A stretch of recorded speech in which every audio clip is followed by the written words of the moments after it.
大家好，我是迅哥。本集我们来聊一聊巨石强森妈妈的家乡萨摩亚，以及她手臂上的纹身有着什么样的背景故事。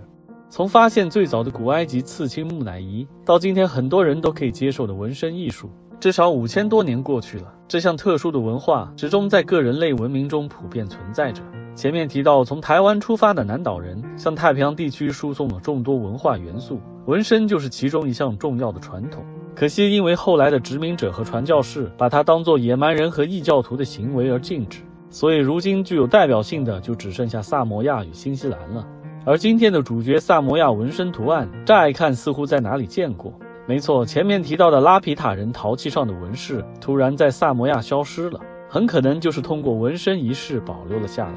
他们通常会用一些抽象的几何线条和符号来代表自己的亲人、地位和财产，而今天还会纹上花鸟鱼虫这些赖以生存的大自然元素，希望可以补充进自己的身体里。而不同的图案组合甚至还有着不同的魔法加持效果。以巨石强森左侧的复杂纹身为例，胸前头像代表了勇士的精神，最上方的太阳代表了好运气，下方的椰子叶象征了萨摩亚的最强战士。尖头图案中两侧是祖先神灵的眼睛，而中间的眼睛有着震慑敌人的作用。背后从小到大的漩涡则代表着过去、现在和未来，意味着未来的广阔。另外还描绘了海洋、鲨鱼牙齿、海龟、马克萨斯十字等等这些元素。总之，所有这些组合就是要成为一个能够保护好自己家人的威武勇士。强森的萨摩亚血统源于今天美属萨摩亚的摔角世家阿诺伊家族。2003年，他选择回到家乡，完成了长达60小时的纹身。这在当地不仅是一种神圣的仪式，更是一种意志品质的考验。因为传统的纹身是一件非常痛苦的事情，纹身师会用研磨好的植物灰烬做颜料，然后用一个鱼刺制成的迷你耙子不断将其敲入皮肤。而萨摩亚纹身又叫做塔套，踏便是敲击的声音，套则是结束的意思。后来库克船长将这个词带回欧洲，才演化出了今天的英文单词塔兔。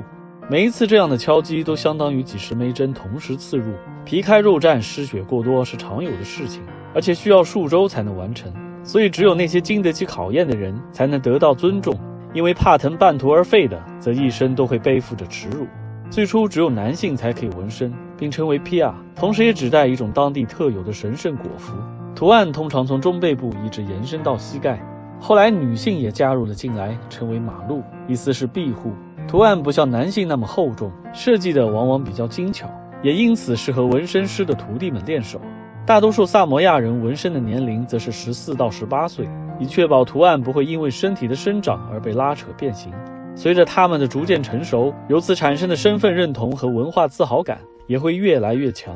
除了纹身，萨摩亚的另一个特色就是一种叫做法雷的茅草屋，它没有墙壁，非常的凉爽通透。一个法雷最多可以容纳20多人同睡，需要遮风挡雨时，把柱子之间的草帘放下即可。屋顶则由椰子叶编制而成。至于为什么都是圆形，据说刚开始萨摩亚的屋顶形状各异，木匠们争执不下，最终有人指向地平线提出了穹顶的概念，于是统一成了天穹的形状。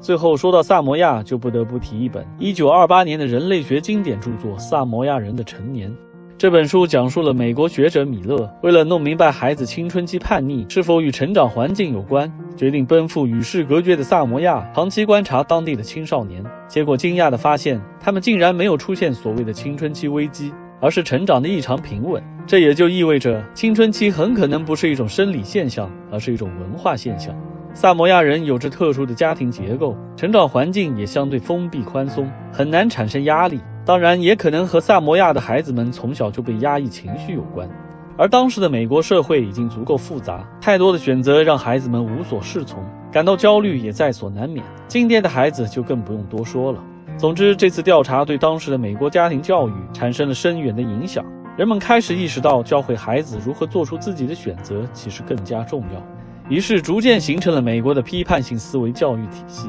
同时，此书的一些观点还让性教育逐步成为了每个家庭的必修课，为美国后来的性解放运动打下了坚实的基础。